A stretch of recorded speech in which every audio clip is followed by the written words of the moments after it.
বলেন তো পীরগঞ্জের কোন বাসাটা 1500 টাকায় ভাড়া পাওয়া যাবে?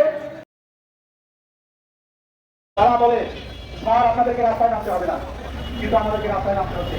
মাত্রই আমরা আসছিলেন যে ঘটনা, সেই ঘটনায় যা দেখলাম তাতে মনে হচ্ছে আমরা কি শিখাচ্ছি এই জাতিকে আমরা বোধহয় শিখাতে পারতেছি না।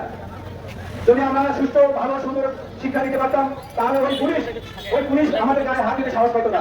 আমাদের মনে হয় আমাদেরকে আবার নতুন করে চিন্তা ভাবনা করতে হবে, আমাদেরকে নতুন করে এই শিক্ষা ব্যবস্থা পরিবর্তন নিয়ে এসে ভালোভাবে শিক্ষা দিতে হবে।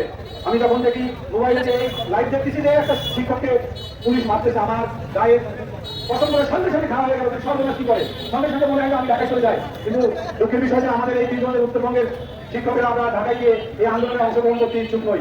বাড়ি থেকে বসে এই আন্দোলনের লভ্যাংশ আমরা গ্রহণ করতে খুব উৎসাহী। আমি বারবার আমার কলেজের শিক্ষকদেরকে বলি, ভাই আন্দোলন আসছে শেখে যাবেন যান, আমার কলেজ থেকে আমি নিজে খরচ দিয়ে আপনাদেরকে পাঠাচ্ছি, কিন্তু যায় না। আমি আপনাদের উদ্দেশ্যে এই কথাগুলো কেন বলতেছি যে আমরা যদি ঢাকায় গিয়ে সব আন্দোলনের সঙ্গে যোগদান করতে পারি, ঢাকায় গিয়ে তারা কত কষ্ট করতেছে, দক্ষিণ এলাকার লোকজন সবাই আসে, আমরা যাই না। আমাদেরকেও আগামীতে সব আন্দোলনের সঙ্গে যুক্ত হতে হবে, আমাদের সব আন্দোলনে যেতে হবে। এটা প্রথম কথা।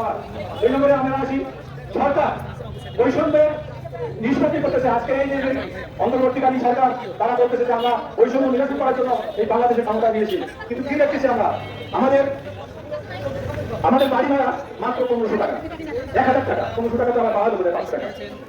অর্থ মন্ত্রণালয় কিভাবে আমাদেরকে 500 টাকা দিয়ে একটা প্রমোশন করতে পারে? একটা বিক্ষোভ এই কেউ 500 টাকা বেশি দেয়, আমরা তো তাই দেই, কিন্তু এই 500 টাকা একটা সরকারিভাবে একটা শিক্ষককে বরাদ্দ দিয়ে 1500 টাকা। বলেন তো পীরগঞ্জের কোন বাসাটা 1500 টাকায় ভাড়া পাওয়া যাবে? এমন কোন বাসা আছে? তাহলে আমাদের সাথে এগুলো কি প্রহসন, এগুলো কি প্রহসন শুরু করেছে সরকার? আমরা এগুলো মানবো না। আমরা কোনোভাবেই এই বাসা ভাড়া 20% চেয়েছি, আমার মনে হয় যে আমরা কমই চেয়েছি, তারপরেও তারা আমাদেরকে এই 20% দিতে নারাজ কেন? যারা এই চিঠি এই পরিবর্তন অর্থ মন্ত্রণালয় থেকে জারি করতেছে তারা কি 20% বাসা ভাড়া গ্রহণ করে? তারা 45% বাসা ভাড়া গ্রহণ করে। তারা সব জায়গায় সব কিছু বেশি বেশি গ্রহণ করে।